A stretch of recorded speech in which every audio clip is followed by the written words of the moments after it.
Hola, ¿qué tal? Buen día, mis queridos hermanos. En este día quiero compartir un mensaje que más que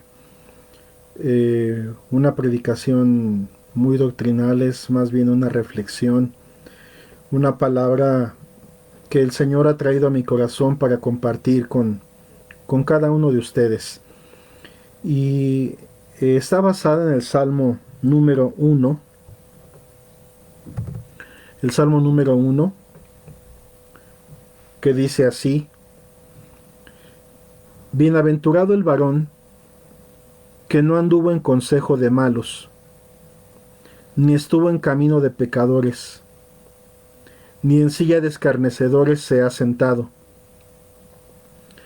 sino que en la ley de Jehová está su delicia, y en su ley medita de día y de noche. Será como árbol plantado junto a las corrientes de las aguas, que da su fruto en su tiempo y su hoja no cae, y todo lo que hace prosperará. No así los malos. Dice la Escritura, que son como el tamo que arrebata el viento. Por tanto no se levantarán los malos en el juicio, ni los pecadores en la congregación de los justos, porque Jehová conoce el camino de los justos, mas la senda de los malos perecerá. Definitivamente el deseo del salmista es enseñarnos a nosotros el camino y la bienaventuranza del justo, del hombre que ama a Dios, que sigue a Dios, y advertirnos de la destrucción segura de los pecadores. Considero importante poner atención a este salmo precioso, porque yo creo que la tentación en muchas personas, en muchos creyentes, es algo parecido a lo que le pasó al salmista Asaf. Y yo creo que a muchos de nosotros en algún momento nos ha pasado por nuestra cabeza. El salmo de Asaf, el salmo 73, es un salmo bellísimo, pero es bueno reflexionar también en una forma paralela de este salmo con el que estamos viendo, el Salmo 1, puesto que Asaf en algún momento, al ver la vida de los pecadores, de la gente que no ama a Dios, que no sigue a Dios, que inclusive muchos de ellos desprecian a Dios en una forma palpable, Asaf termina diciendo: ciertamente es bueno Dios para con Israel, para con los limpios de corazón. Dice: en cuanto a mí, casi se deslizaron mis pies, por poco resbalaron mis pasos, porque tuve envidia de los arrogantes, de los orgullosos, de los soberbios, viendo la prosperidad de los impíos. Como cuando tú tienes una vida cristiana, eres un cristiano, amas a Dios, y empiezas a pasar una serie de tribulaciones y necesidades, y que a veces no sabes ya ni por dónde viene el nuevo golpe. Y en cambio ves a gente que aborrece a Dios o que no busca a Dios, y los ves que con trabajo, que prosperan en sus negocios, que tienen sus posesiones, que sus hijos no tienen ninguna necesidad. Y puede pasar por la cabeza de un creyente: ¿qué he hecho yo? ¿Por qué a mí me va así? ¿Por qué ahí tengo necesidades? ¿Por qué quizás estoy pobre? ¿O por qué estoy desempleado? ¿O por qué no encuentro trabajo? ¿O por qué tengo este problema en casa? ¿O por qué no puedo solucionar esta situación? ¿O por qué no tengo dinero? ¿O por qué estoy batallando inclusive hasta para comer? A veces un justo puede pasar por situaciones así, y como Asaf dice: porque tuve envidia de los arrogantes, viendo la prosperidad de los impíos. ¿Por qué no tienen congojas por su muerte, pues su vigor está entero. No pasan trabajos como los de otros mortales, ni son azotados como los demás hombres. Por tanto, la soberbia los corona, se abren, se cubren de vestidos de violencia, los ojos se les saltan de gordura, logran con creces los antojos del corazón, se mofan y hablan con maldad de hacer violencia, hablan con altanería, o sea, con soberbia, porque su boca, ponen su boca contra el cielo y su lengua pasea la tierra. O sea, hablan hasta de Dios y hablan de todo mundo y critican a todos y parece que no les pasa nada.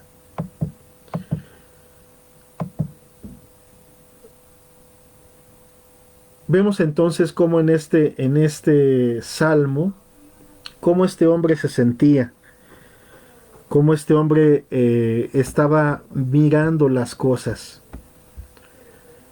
Yo lo que veo en este salmo es como la viva representación de cómo el tentador, cómo el diablo muchas veces viene contra la vida de un cristiano, de un creyente, y le habla mentiras a su corazón, haciendo ver como que ser cristiano realmente no vale la pena. O seguir a Cristo y a veces negarte de muchas cosas, como que es un caminar sin sentido y que te estás perdiendo de muchas cosas buenas que te da el mundo. Pero la verdad es que el Salmo 1 nos deja ver claramente la bienaventuranza real, verdadera, que hay en aquellos que no anduvieron en consejo de malos. Un hombre que realmente es prudente, que ama a Dios, que sigue y guarda los mandamientos del Señor, de su Dios, de su Padre. Para él los caminos de la piedad son caminos de paz, son caminos de bienaventuranza, de benevolencia, de bendición. Sus pasos, su caminar, son ordenados por la palabra del Señor. Y no necesitan andar en la astucia o en las argucias del impío, que prácticamente para vivir solamente está pensando en cómo aventajar a alguien, en cómo hacer el mal. Muchos realmente aún hoy se mantienen a través de hurtos, a través de lograr riquezas injustas, riquezas muchas veces a través de pasar sobre el derecho o sobre la vida de otros. Y vemos cómo el impío se mofa de todo esto, porque está enriquecido, porque tiene comodidades, porque logra con creces muchas veces muchos de sus sueños materiales y carnales. Y a veces el cristiano parece que carece de todas esas cosas. Pero este Salmo número 1 nos habla no solamente de lo que realmente es verdad, sino aún a la posteridad. Nos habla aún al futuro.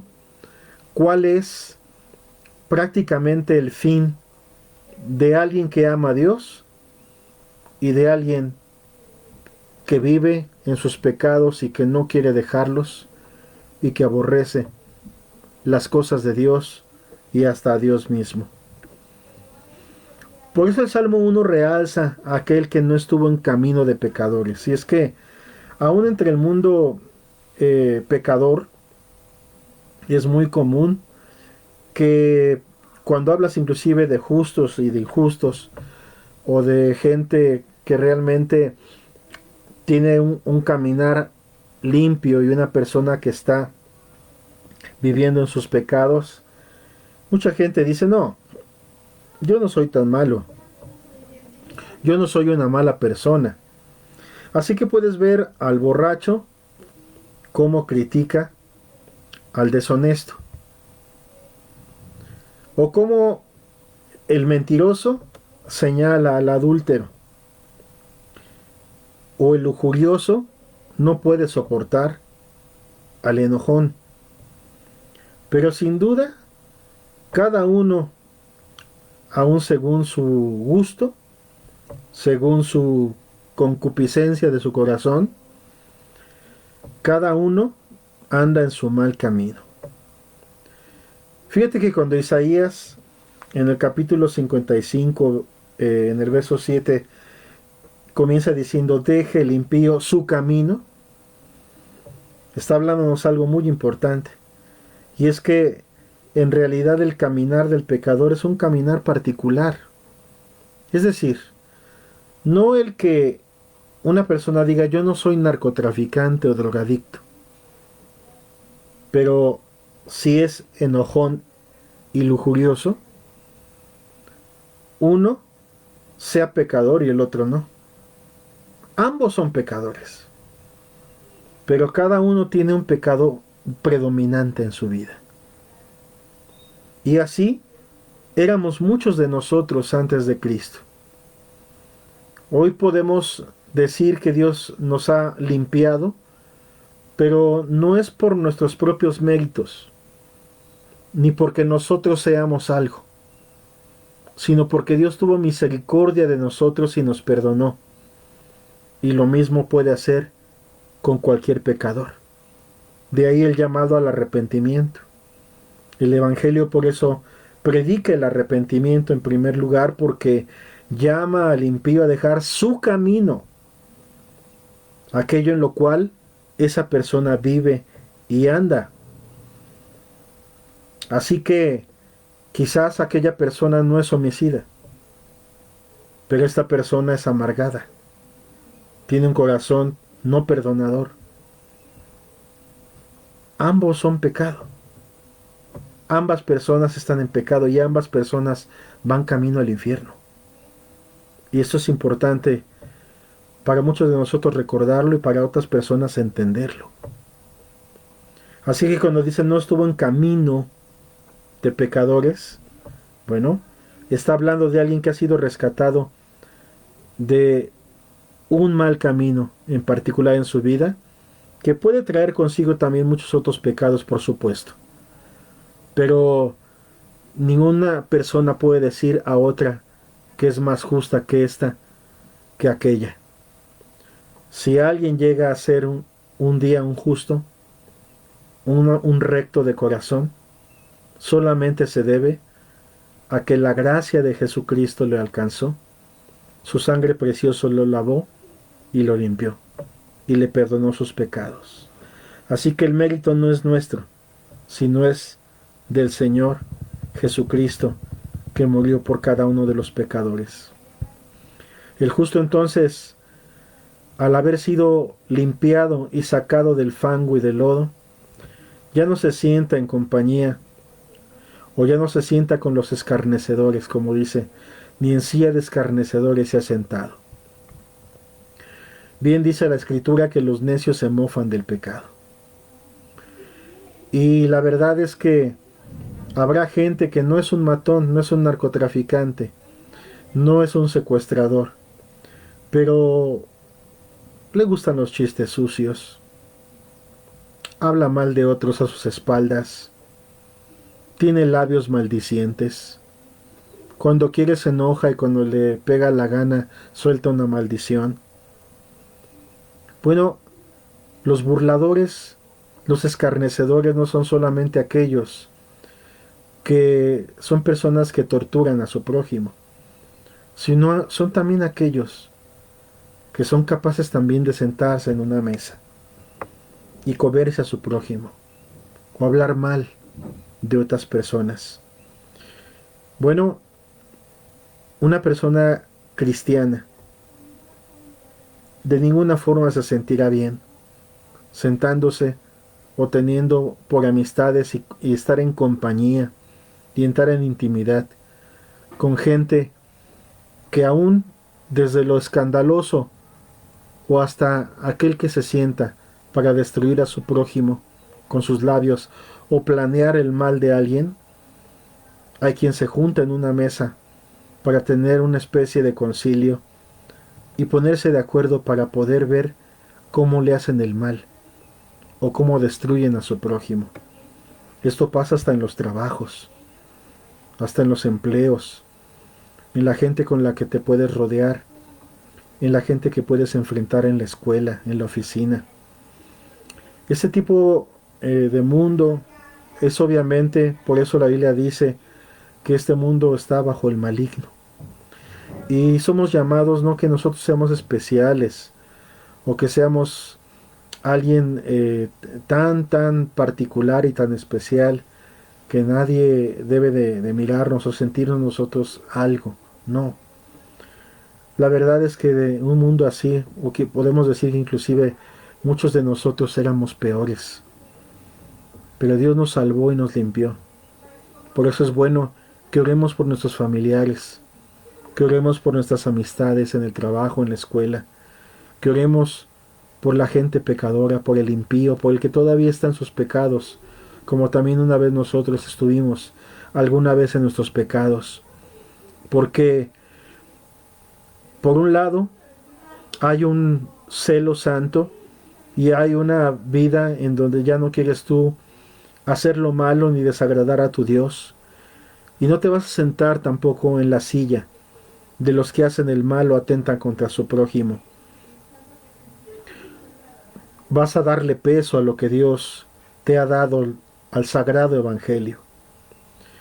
Hoy se ha caído con tanta ligereza que cuando hablamos de los escarnecedores o los burladores, vemos hoy, conforme pasa el tiempo, cómo más gente se burla de las cosas eternas. Les parece una ridiculez, le parece ser un extremista religioso hablar, que alguien hable del cielo, o saque el tema de la eternidad, o el nombre de Dios, o algo de la Biblia. Inmediatamente por la gran mayoría de muchas personas, la gran mayoría o de muchas personas, puede ser inclusive hasta mal visto o visto raro. En cambio, ¿qué tal cuando el mismo mundo se expresa como realmente en su corazón lo es?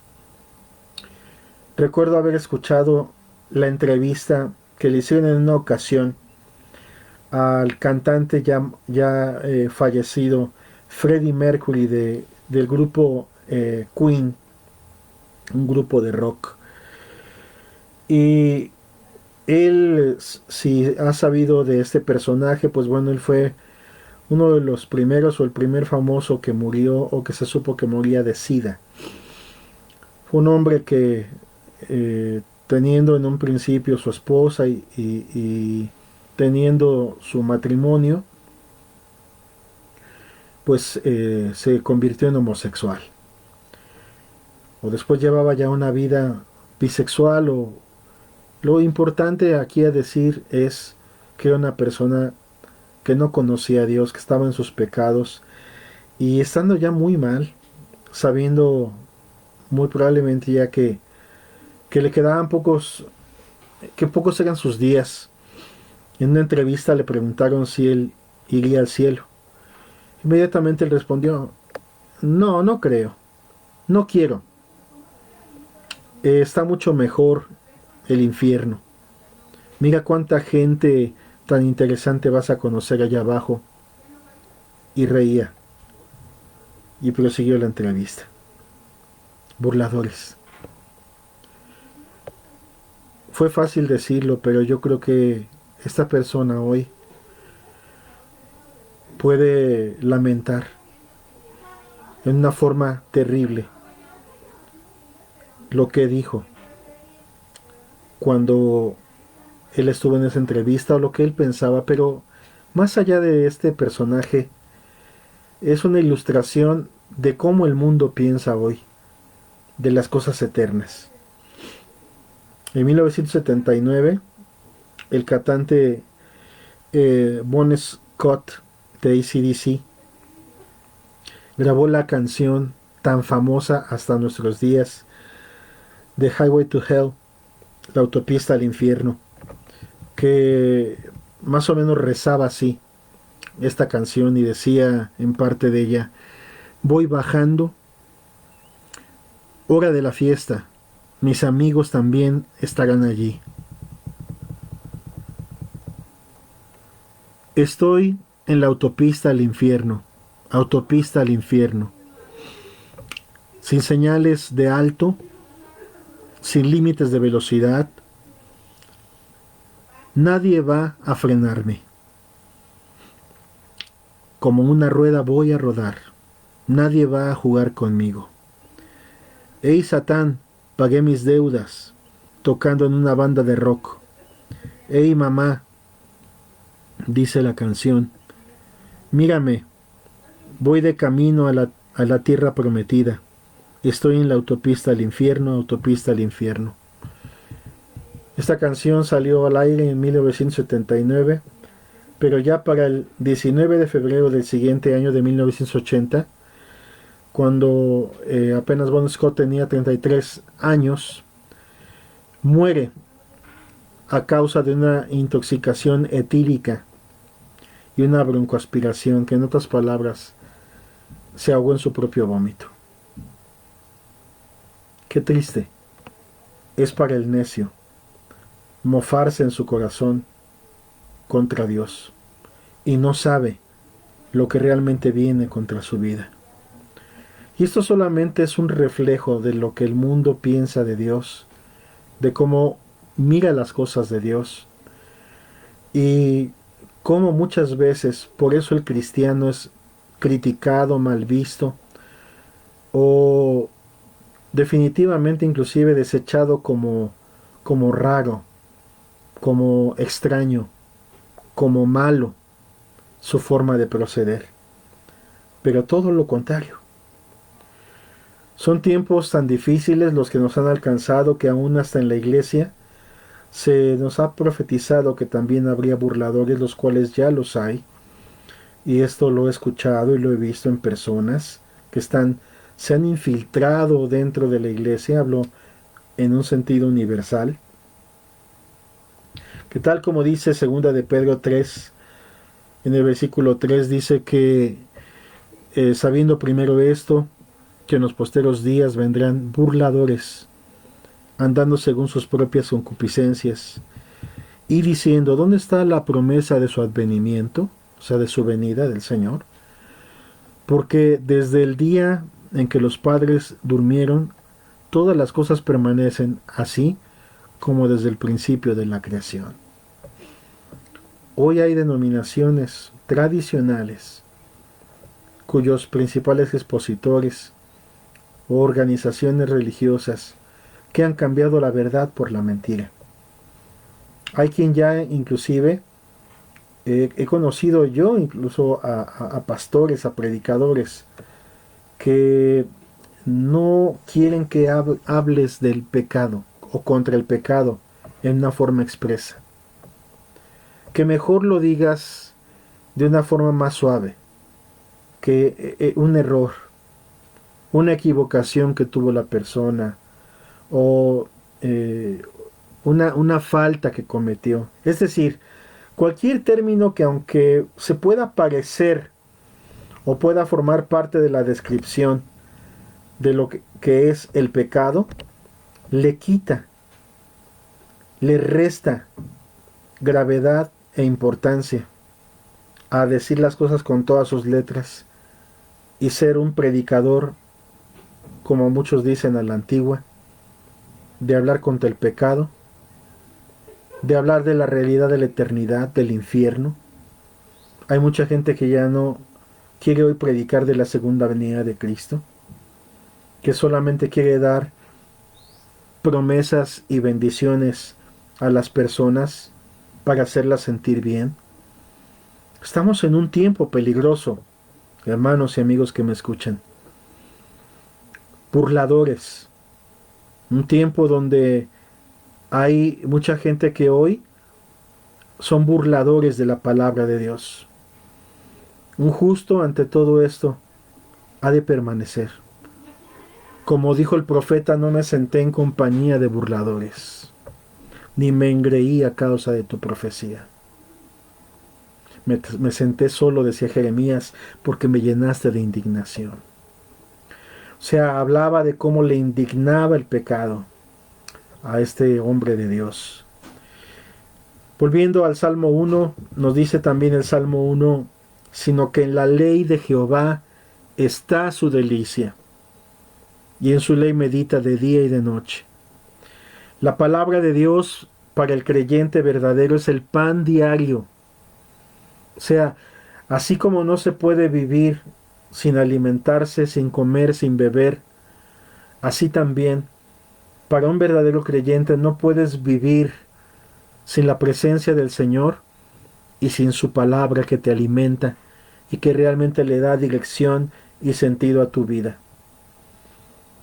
Cuando hablamos acerca de una persona de un solo libro, de una persona que ama la Biblia, no estamos exagerando, ni estamos hablando de un loco religioso que está tan enloquecido que ama las letras de su libro religioso en una forma dogmática. No.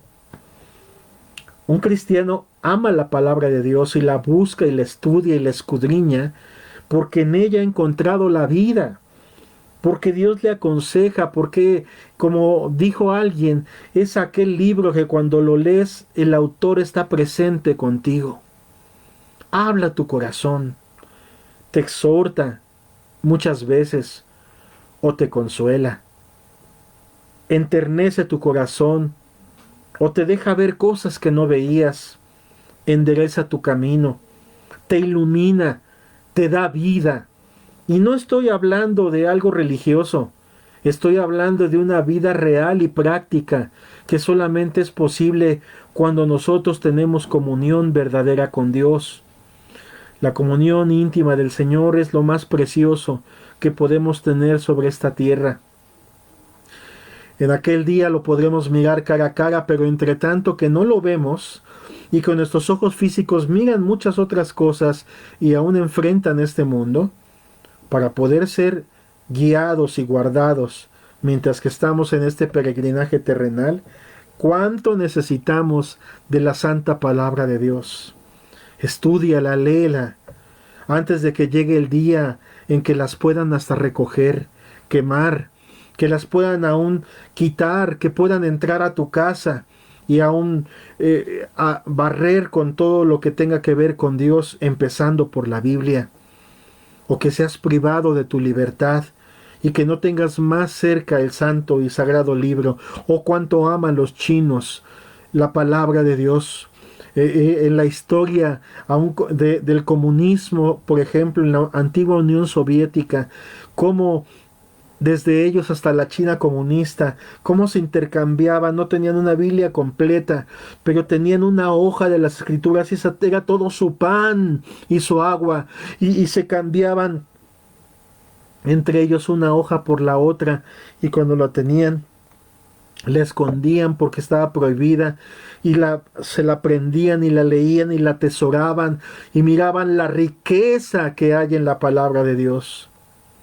Tú que tienes una Biblia completa, ¿por qué es en el tocador o arrumbada en un lugar empolvándose? Quizás pasa toda una semana y no leíste siquiera la palabra de Dios. ¿Cuánto más decir estudiarla? Un cristiano que su corazón está encendido por amor a Dios, no solamente lee, porque la promesa no es que Dios bendecirá a los que leen, sino los que escudriñan, los que estudian, los que atesoran, los que se sumergen, los que en la ley de su Dios está su delicia. Y en su ley medita de día y de noche. Desde que te levantas hasta que te acuestas. De continuo está un pensamiento. Y constantemente estás atesorando, o leyendo un pasaje o un versículo, o tomando alimento en tu comunión diaria con Dios, al orar, al buscar al Señor. Y cuánta vida toma un solo texto, un solo versículo, cuánta luz, cuánto alimento, cómo conforta, cómo alimenta el corazón cuando nosotros amamos la palabra de Dios. Bienaventurado el hombre que es así, y que en su ley medita de día y de noche. De día y de noche no solamente tiene que ver que tu día está guiado y regido por su palabra, sino también aún desde los días buenos, cuando tenías la fuerza, la juventud, hasta aún que llegue el anochecer de nuestras vidas, ya sea por vejez o porque nuestro tiempo ha terminado sobre esta tierra. Que en todo momento y hasta el día de nuestra muerte, la Biblia sea nuestro libro, sea la ley que rija nuestro corazón, que ilumine nuestros pasos, que sea la lámpara segura que alumbre nuestro sendero y nuestro caminar. Ama la palabra, hermano, porque es tan preciosa, porque es tan valiosa, porque es tan sublime y tan especial. Los cielos que ahora ves y la tierra que ahora pisas pasarán un día, pero la palabra que el Señor ha hablado no pasará. Cuando amas la palabra de esta forma, serás como un árbol plantado junto a corrientes de aguas, que da su fruto en su tiempo y su hoja no cae, y todo lo que hace prosperará. Y no habla principalmente de prosperidad económica o material, como muchos quieren verlo.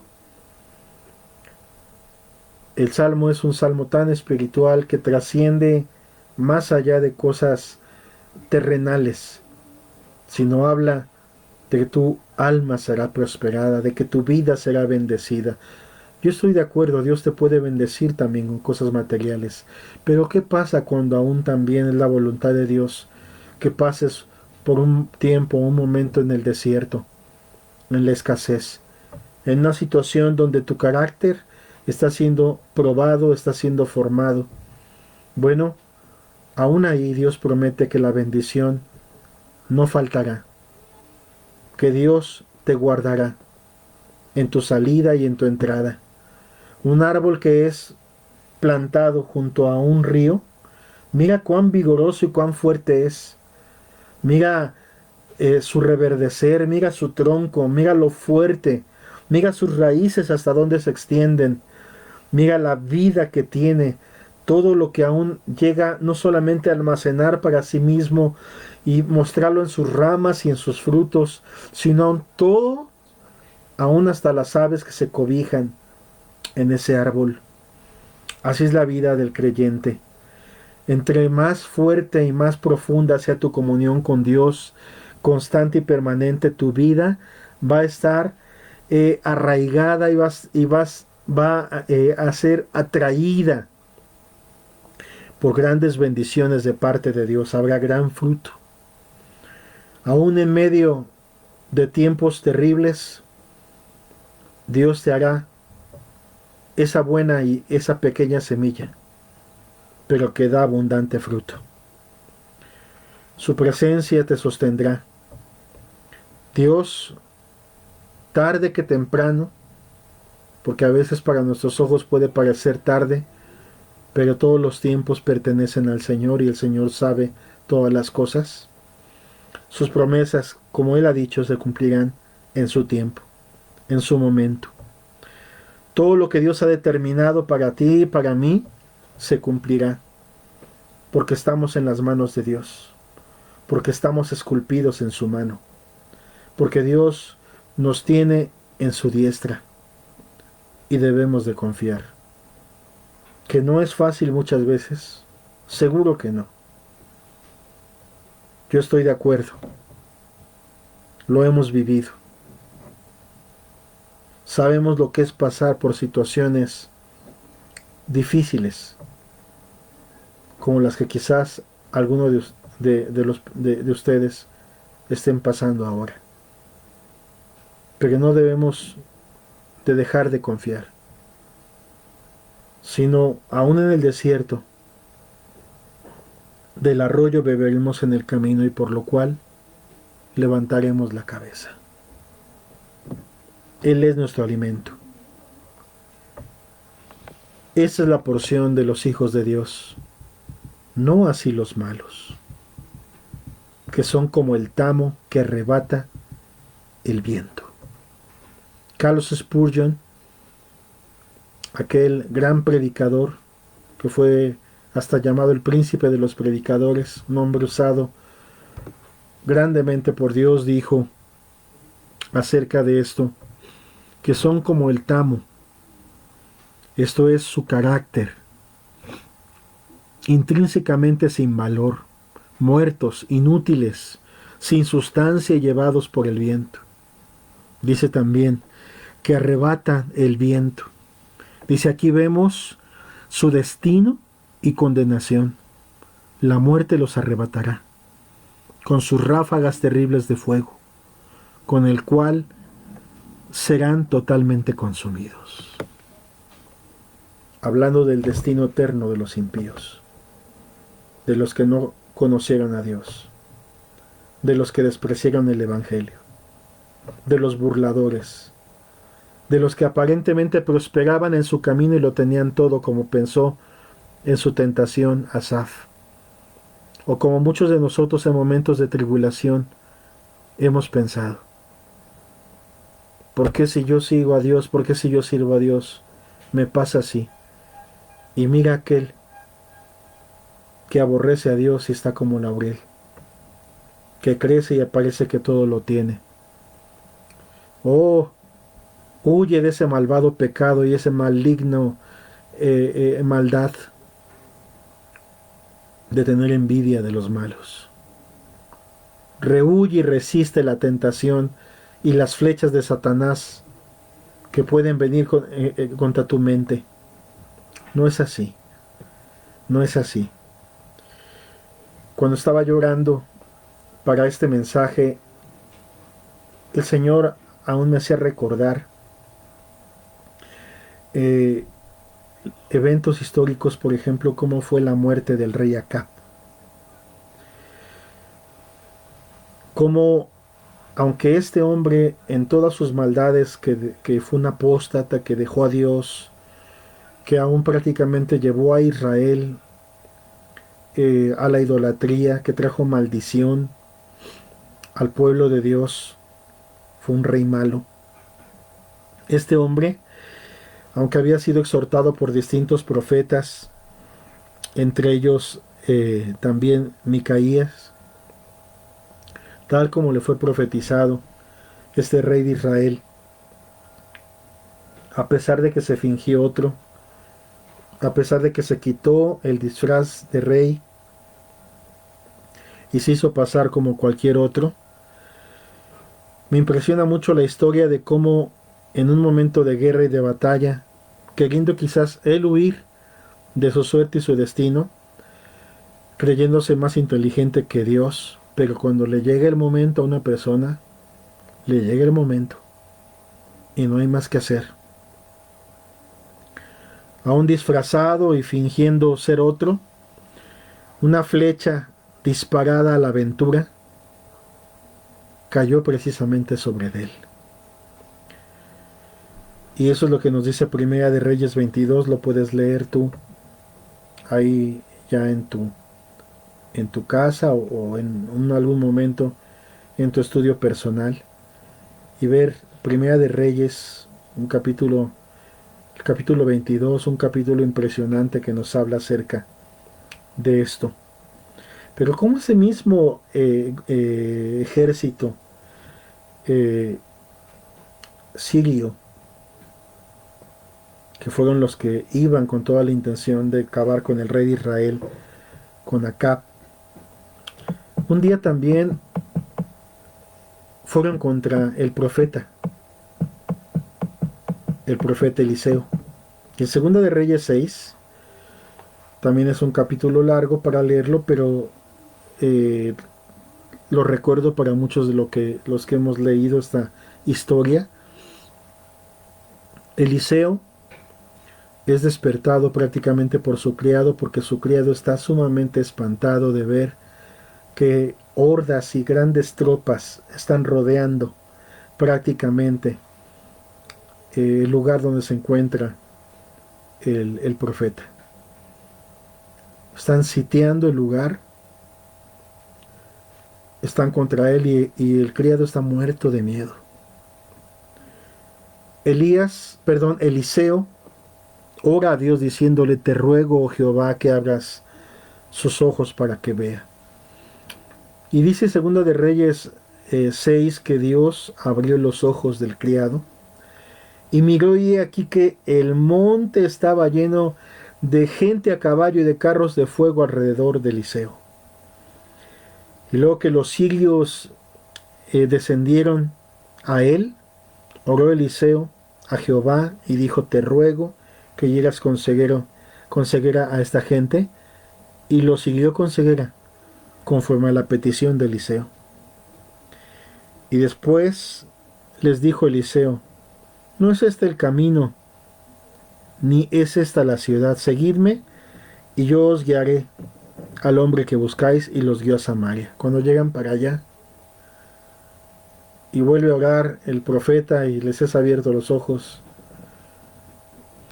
y prácticamente todo este ejército sirio están pasmados, están como si hubiesen sido entregados en la misma boca del león a sus enemigos. El profeta actuó de una manera benevolente y piadosa aún contra esos soldados y esos hombres. Y es un texto impresionante y precioso también. Pero vemos cómo la bendición de Dios estaba sobre una vida. En muchas ocasiones Dios nos guarda en una forma sobrenatural. Cuando ha llegado el momento de terminar nuestra vida terrestre y se ha acabado nuestra obra y trabajo, y Dios decide ya y quiere ya tenernos a su lado, eso es una decisión de Dios. Pero mientras Dios no quiera eso, es sobrenatural la manera muchas veces en la que Dios cuida a su pueblo, protege a su pueblo y está al tanto. Y como los que buscan tu mal y los que se convierten porque ellos quieren, no porque tú los veas así, los que se convierten en tus enemigos, Dios lo toma a título personal y son sus enemigos.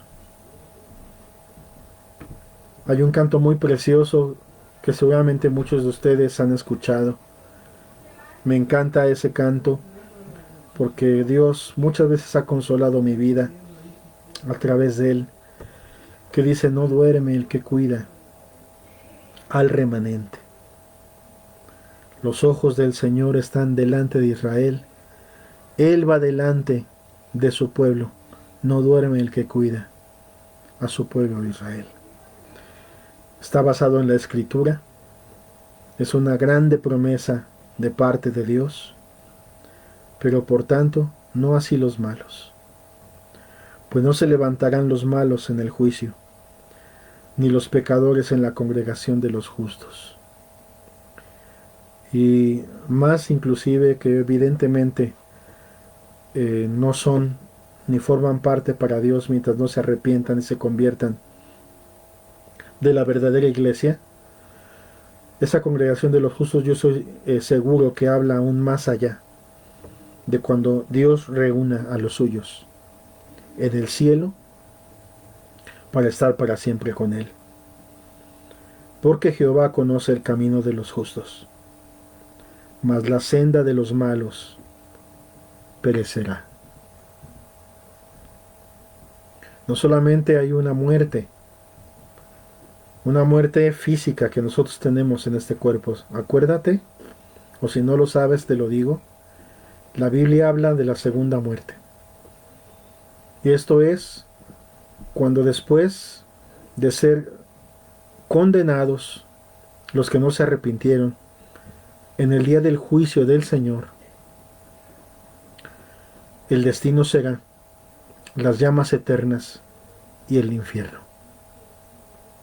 Mas los justos se alegrarán y se gozarán en el reino eterno de su Padre, porque están allí, no por obra propia, ni por mérito propio, sino porque la sangre del Cordero los limpió de todos sus pecados. Reflexionemos en las verdades de este precioso Salmo 1, que está lleno de riqueza y de luz para no perder nuestra vista de aquel que dio su vida por nosotros. Que tengamos en todo momento puestos nuestros ojos en Jesús. Que no dejemos que nuestra fe decaiga, aunque los tiempos sean malos y difíciles. Terminemos. Padre, muchas gracias por tu palabra, porque hoy podemos ver por tu palabra el camino del justo y del impío, el camino del Hijo de Dios y el camino y el destino del hijo del malo.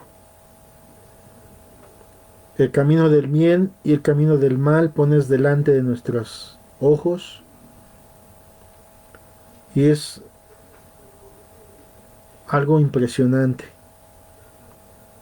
Señor, que siempre nuestro corazón abrace tu camino de justicia y de verdad.